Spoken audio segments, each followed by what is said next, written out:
ask you about the intel investigations into what took place in the 2016 election year. The White House is expected now, people are talking about the president to declassify documents related to the government surveillance of former aide Carter Page and more on what DOJ official Bruce Orr knew regarding ties to the Steele dossier.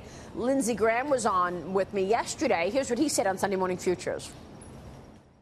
Somebody needs to watch those who watch us. So if I were the president, for transparency's sake, for oversight's sake, for reforming the Department of Justice and FBI to get a better product in the future, I would release this just to show what President Obama said about how good his FBI and Department of Justice actually were is a complete falsehood. Whoa. Hogan, is the president willing to declassify the documents so the American people can understand what took place in 2016? Well, first of all, I want to congratulate you for classing up your show with putting on two South Carolinians this morning, myself and the esteemed Senator Lindsey Graham.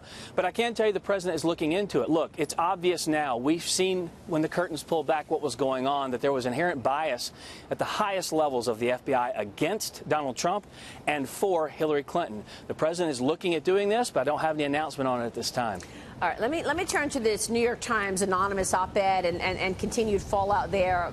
My sources are telling me the president believes this is coming from national security. What do you think? Look, I think this person is a coward. I think they're gutless. I think they're deceitful. They're disgraceful.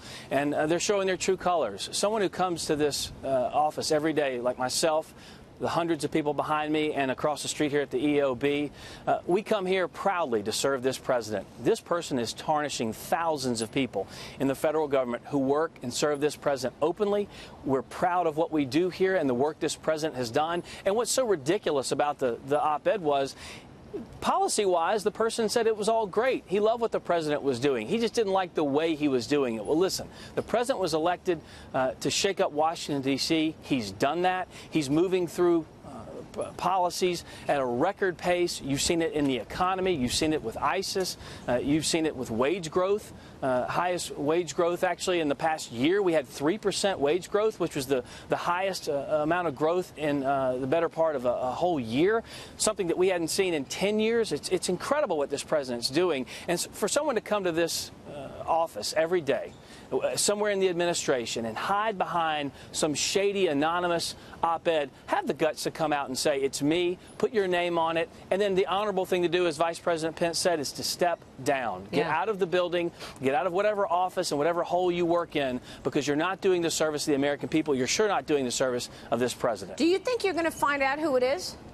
I think the reporters will probably find out who it is. I'm not sure that they're taking a liking to it. It's kind of funny. We've united reporters against this action right now. So many have told me they can't believe the New York Times, the paper of record, I might add, let someone go off the record and post this ridiculous op-ed. So I think they're looking into it. I think the reporters are going to find out who it is pretty quickly. Well, it's interesting because the media, the liberal media certainly, is driving the bus on, for the Democrats going into the midterm election. So, Hogan, how tough has it been to basically set the tone for policy, make policy, of course, with Congress, in the face of all of this resistance?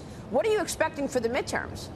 Look, given the opportunity to cover policy or palace intrigue, the media will cover palace intrigue 9 times out of 10 and twice on Sunday. They could care less about the gains for the average American out there. You see blue-collar, actually, workers across the country, front page of the Washington Post today. They've seen an increase in jobs for the first time in 30 years, setting records in that one, too. They just don't want to cover the successes of the president. 93% of the coverage against this president is negative, and he's still able to accomplish record-setting policies in record-setting time.